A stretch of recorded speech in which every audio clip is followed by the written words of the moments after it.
Hey everyone, enjoy the show. Hey everyone, Chef from Mantiques Network. How you doing today? Happy Friday.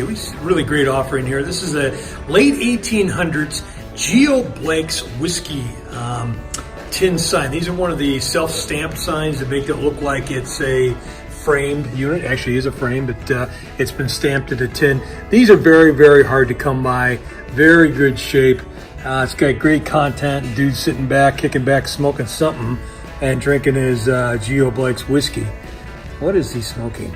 Anyways, but it's named Smiles because whatever he's smoking and drinking his whiskey is making him smile. So if you are into vintage advertising, whiskey in general, or looking for one of these self-stamped tins, this would be for you. These are antiques. These are mantiques. Antique, mantique. These guys sell mantiques. This is their store. We're bringing stuff every day, in and out, in and out, in and out. We're shaking and baking. These are their customers. Give me the rundown on the GMC. This lived in a bar in Ghent in Belgium. Follow Jim and Jeff from 9 to 5 or after hours as they buy, sell, and restore the coolest stuff for the coolest collectors worldwide.